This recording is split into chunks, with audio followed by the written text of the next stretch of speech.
Kadama TV lwaliro ngenda kwogera ku nsonga y'amasimu bakadama ge bakuba ne bagamba nti babaddamu bagamba nti bakubira abaami bano bembawa Mr. Kakama Ivan, Mr. Byaroof n'omulala gwe ngenda okwongerako olwaleero ne bagamba nti babakubira babeera bakambwe. Kijja kubeera bwe kiti bababuuza n'obabuuza information gye bagiggyeewa ne bagamba bagiggye Kadama TV ne bagamba nti lwaki bafuna information from here. Nze ngenda kugamba nti eno si ye solution okambuwala. Solution eri nti mulina kubeera nga mmwe embassy ekwatagana ne Ministry of Foreign Affairs. Ekyokutiisatiisa bakadaama ne mubeera nga muli nga mukozesa eddoboozi ekkambwe, ebyo tekigenda kukola. Wabula mmwe mwennyini mubeere nga mwekwataganye. Information eno gye tubawa Kadama TV tugijja ku Ministry of Foreign Affairs page yaabwe ne tubijja ne ku embassy nga mwe mubifulumiza. Buli kintu kye mufulumya mumanye nti mukifulumya nga muyina okubeera nga mukikola. Nze ngamba ekyokutiisa tekigenda kukola. Era ngenda kuddamu mbasomere ennamba z'abano abaami mulyoke mutegeere nti eno process ya kutiisatiisa wabula process ya kubeera nga mukola ekintu kye mbeera mufulumizza. Ngenda kuddamu ennamba zaabwe mubakubire essimu mulimu gwabwe okubawa information. Ntandika bwe nti Mr. Kakama Ivan ennamba ye eri +966 558 394 601. Ngenda kuddamu ennamba ya mwami Kakama Ivan ye head consular ku affairs eri +966 558 394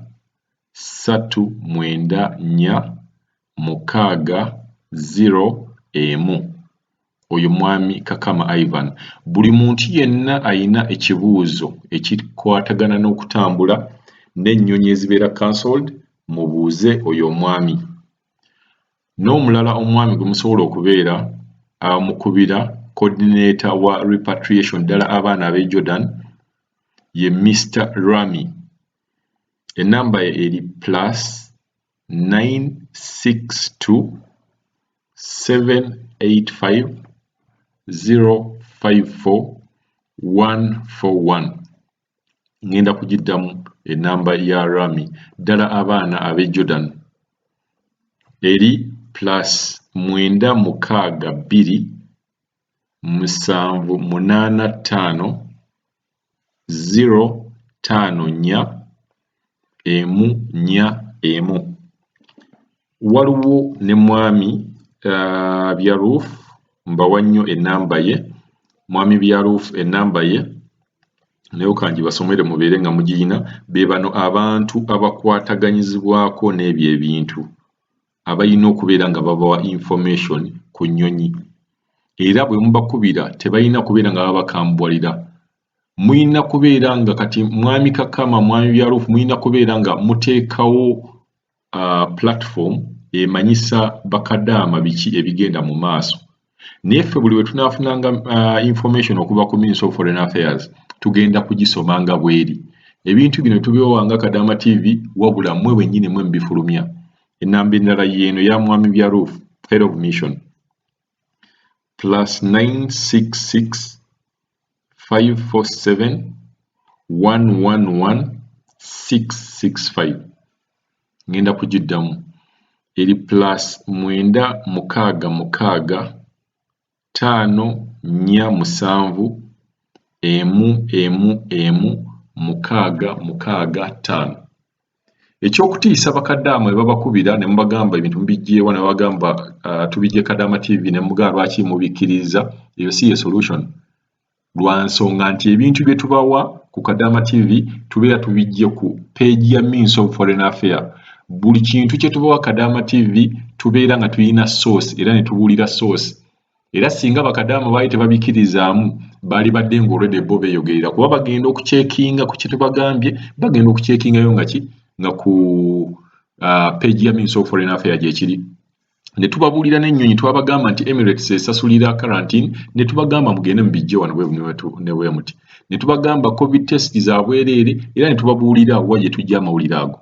So nze ngamba temutiisatiisa babakubira masimu kubeera bakyeyongera okugabakubira.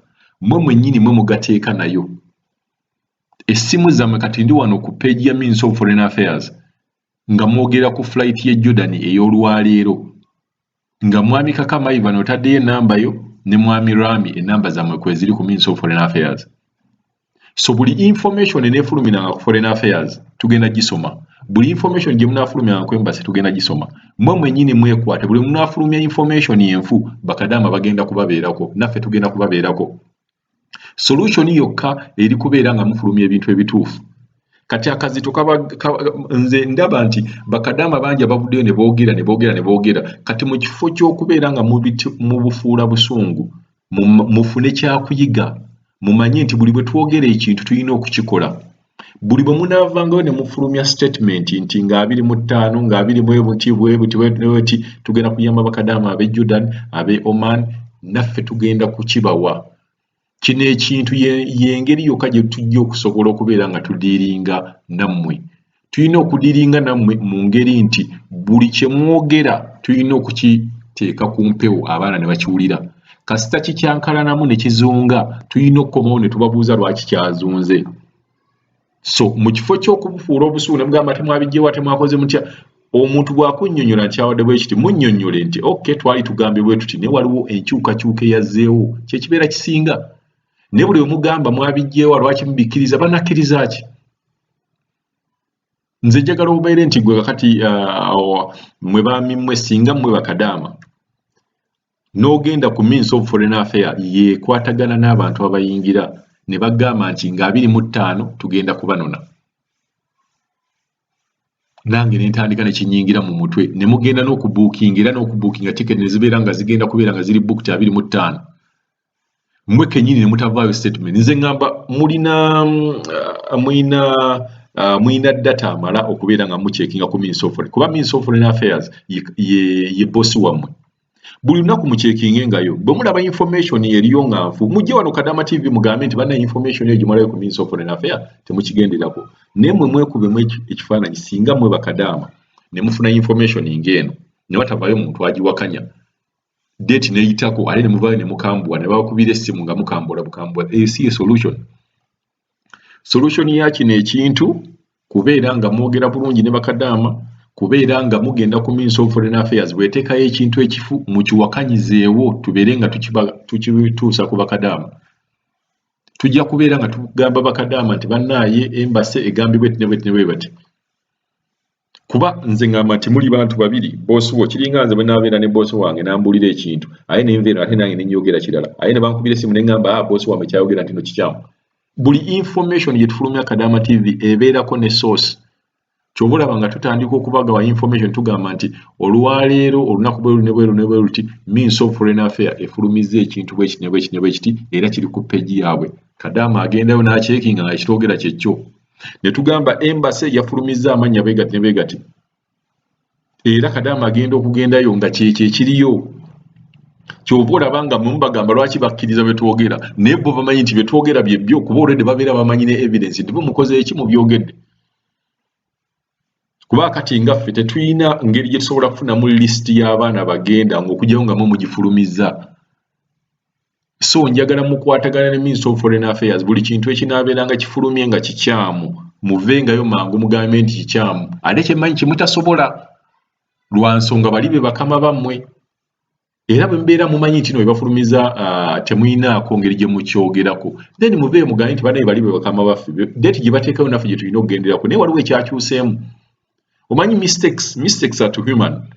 Buli bw'okolanga ensobi mwagambanga 25 ffe tugenda bateekako akazitaako abaana bali eno bakaaba mwagambanga 25 temukyejjaako temubuuza bakadaama information mwagijjeewa nabo bagezi bamanyi information mu mwagifulumya. Ministry of Foreign Affairs baboosi bammwe bafulumya list eyo kati mwagala bakole kibasirike. Era bakadama bakyeyongera bagamba information tujje Kadama TV bakyeyongera kibagamba enamba zammwe nkyeyongera okuzibawa kuba gwe mulimu gwammwe mubagayidinge muyina mutereeze butereeza process ya repatriation. Bwe mbeera temujja gitereeza ffe buli kintu ekinaafuluma tujja kiteekangayo kuba mwe mbeera mukifulumizza paka bwe buneetereeza.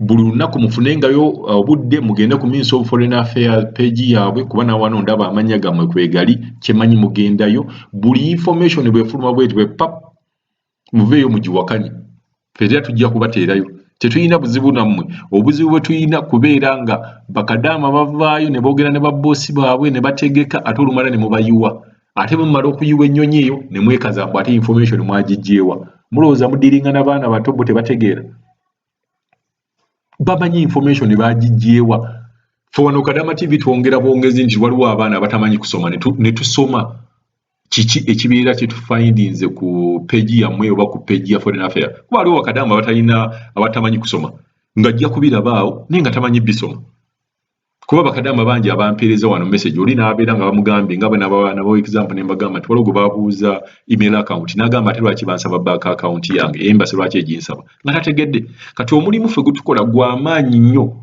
gwe mutamanyi na kumanya kuba ffe tunnyonnyola abaana naye mmwe temuvaayo wadde n'omulundi n'ogumu ne mugamba nti no mugenda kunnyonnyola ekintu bwe kiti ate pressure bagiteeka ku ffe kati pressure bagiteeka ku ffe ffenaffe tugenda kubeera nga tubawa enamba zammwe mubakubire mmwe kuba gwe mulimu gwammwe njagala okubaddamu banaye bakadaama mubeere nga mwenna muli alert mumanye rights zammwe ate mumanye n'abantu be mulina okubuuza enamba ngenda zibaddiramu Mr. Kakama Ivan enamba gye mulina okukubako okubuuza ku process y'okubeera nga muddayo Uganda eri plus enamba eri plus 966 558 394 601 enamba ye eri plus 966 558 394 601 ya mwami Kakama Ivan mwino mukubira ayino ba information tabatiisa mwagijjeewa kuba ebintu bino Ministry of Foreign Affairs yebifulumya era tujja bisomanga paka bwe baneetereza endala enamba ya mwami Byarufu eri plus 966 54 711 665 ngenda kugiddamu enamba eri plus 966 5 4 7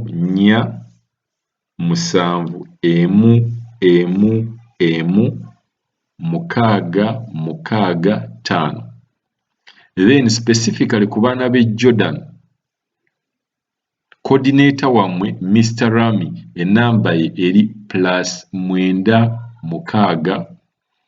278 5 noti 5 4 kanjiddemu plus 962 785 054 141 mwetereze embassy ne Foreign Affairs mwetereze information gye muwa wano tujja gisoma ne gye muwa eri tujja gisoma obutakoonagana buli mugenda okufuna information musooke mwogere naye temujja kuleeta kubeera confusion yammwe between the two of you ate mugiteeke ku bakadaama bawe information ba bossi baabwe tewali information efuluma Kadaama TV nga sima mugifulumiza ya bagenda tambula abagenda ova Saudi nga 25 n'otugamba tugezeeko kwasaganya eki omusajja namukubidde n'agamba nambuuza ani akuwadde amawulire ne mugamba nze amawulire ngajje ku Kadaama TV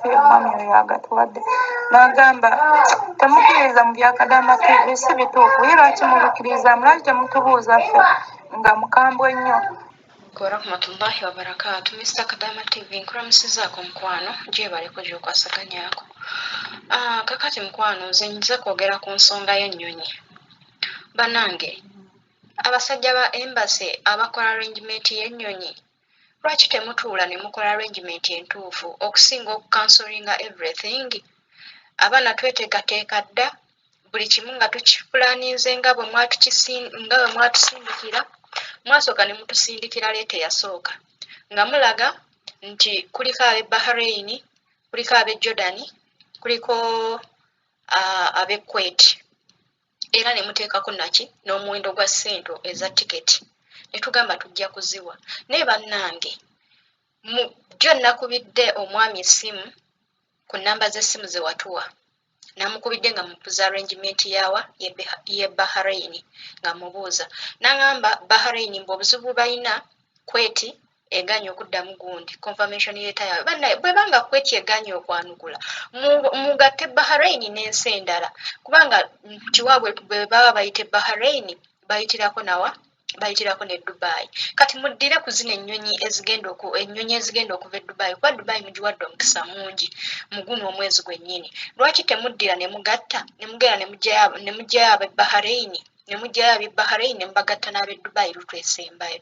Ganya okubeera awo nga mutulinza contract zaggwako mutusindikira offer letter mwe kennyini nga mutulabula nti overstay mutuwadde emyezi 2. Mutuwadde ogw'omwenda mutuwadde guno ogw'omunaana n'ogw'omwenda n'ogw'ekkumi. Okiwulira overstay kubanga wano bansindikidde offer letter nga overstay eraga nti October ng'ennaku z'omwezi 31 kabiziggwako bagenda tutandika okukola ki okuba fine ya overstay. Mwe kennyini ne sente ne muziteekako bannanga abasajja ba embassy mukole arrangement entuufu. Kadama TV nkulamusizaako gye baleko oba ne tuweereza. Bannange leero binsobedde sijja kulimba mbadde mugumu nnyo ne leero bwe mpuliddeko ku Kadama TV nga mugamba Omaani teri nnyonyi egenda kuvaayo ng'ennaku z'omwezi 25 26. Ojjukira luli we nakugamba nagambanga boosi wange ye yali tabitaddeemu maanyi. Kati bwe naddamu ne mugamba ne mulemerako ne muwa ennamba z'essimu ze yali ansabye agenda obbakubira nga bamugamba kirireeti ne bamugamba nti waliwo ennyonyi egenda okuva Omaani nga 20 ye yaŋŋamba 26. Kyokka ate kati bwe mpulira nti teriiyo nnyonyi kati nze binsobedde kuba ekyaleero kibadde siriyasi. Nalabira ddala boosi wange ng'ayogera n'omusajja n'amugamba agenda ku WhatsApp. Omusajja n'atandika okwogera naye ku WhatsApp. Ne mulaba boosi wange yennyini ng'aggyayo paasipooti yange nga bw'akoppamu bw'ajjuza era n'amala n'aŋŋamba nti ogenda nga 26 ogenda kuddayo e Uganda.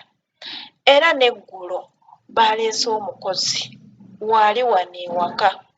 Kaakati bannaye gavumenti bwe beetuvuddemu bwetyo nti eno Omaani tegenda kuvaayo muntu. Kati kiba kitegeeza nti Omaani tegenda vaayo nnyonyi. Kiba kitegeeza nti ngenda kubeera wano awaka n'omukozi naye nze teri kunsasula. Kuba boosi wange ejjo yangamba ndeese omukozi agenda tandika okukola. Gw'oli wano olinda olunaku lw'okola ki? Lw'ogenda. Era yangamba ndowooza muwulidde so saagala embassy mubeereko n'ekintu ekyokwekwasa. Mubeere bubeezi clear. Mwe mwennyini muwa information so saagala ate mubeere nga babakubira essimu mwekwasa. N'oyo abalaze nti ye yennyini yabakubira essimu ne mubeera ku WhatsApp ne mulaga babboosi baabwe nti bagenda kusasula bwe bati. Advice gye mbawa bwe wabeerawo ensobi gye mukoze bakadaana ne babakubira essimu oba nga temukwataganye ne foreign affairs mubannyonnyole nabo bantu bategeere. Mubagambe nti bannaaye twali tusuubira naye waliwo ekintu ekizzeewo ekiteebereka yeeyo yokka solution naye muleme kulimbirira.